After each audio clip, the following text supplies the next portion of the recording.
The Mansion of Shadows, 1600 Pennsylvania Avenue.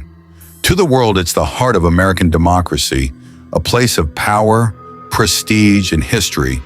But when the tour buses leave, the gates lock, and the lights inside go dim, the White House becomes something else entirely. For over 2 centuries, presidents, first ladies, Secret Service agents, and visiting world leaders have reported terrifying encounters that defy explanation. Today, we step inside the world's most famous mansion to uncover the ghosts that still walk its halls. The president who never left, Lincoln's ghost. Out of all the spirits said to haunt the White House, one presence is stronger and more active than any other: Abraham Lincoln. Ever since his tragic assassination in 1865, people have felt his presence.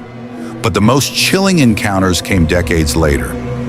During World War II, Prime Minister Winston Churchill was staying in the White House's Lincoln bedroom. After a long bath, Churchill walked nude into the bedroom, only to find Abraham Lincoln's ghost standing right by the fireplace, leaning on the mantelpiece, staring into the flames. Churchill, never one to panic, simply took out his cigar and said, "Good evening, Mr. President. You seem to have me at a disadvantage." The apparition smiled faintly and vanished into thin air. Queen Wilhelmina and the unexplained knock. Churchill wasn't the only world leader to encounter Lincoln. In 1942, Queen Wilhelmina of the Netherlands was staying in the exact same room. Late at night, she heard a firm knock on her bedroom door. Thinking it was an emergency or a servant, she opened it. Standing in the dimly lit hallway was Abraham Lincoln, wearing his iconic top hat and coat, looking straight at her. Overwhelmed with shock, the Queen fainted right on the spot.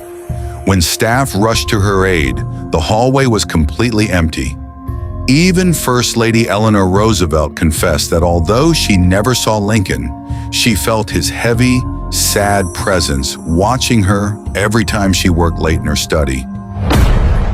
The phantom of Abigail Adams in the Rose Garden. But Lincoln isn't the only former resident refusing to rest in peace. Abigail Adams, the wife of the second U.S. President John Adams, used to hang her wet laundry in the East Room because it was the warmest and driest place in the house. Today, staff and tour guides report seeing her pale ghost gliding through the East Room, still carrying a basket of clothes, accompanied by the faint scent of old soap and wet cotton. And then there's the famous Rose Garden.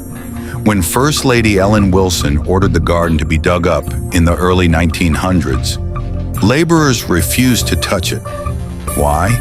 Because the spirit of former First Lady Dolly Madison appeared out of nowhere, angrily scolding the workers for trying to destroy her beloved flowers. To this day, the Rose Garden remains intact. The Demon Cat of the Crypt. Perhaps the most terrifying legend isn't a president at all, but a creature known as the Demon Cat. According to White House guards, a phantom black cat roams the basement and the crypt beneath the building. Legend says the cat appears right before a national tragedy or presidential crisis. Guards have reported seeing a small kitten that rapidly swells to the size of a giant tiger right before their eyes, lunging at them before disappearing into thin air. It was reportedly seen right before the 1929 Wall Street crash and just days before John F. Kennedy's assassination. The haunted legacy. Is it just collective imagination and old floorboards creaking, or are the ghosts of America's past still watching over the nation? The next time you see the White House glowing on your screen, remember, some who enter 1600 Pennsylvania Avenue never truly leave. What do you think? Would you spend a night alone in the Lincoln bedroom? Let me know in the comments below. Don't forget to like, share, and subscribe for more haunting stories. Stay curious and stay safe.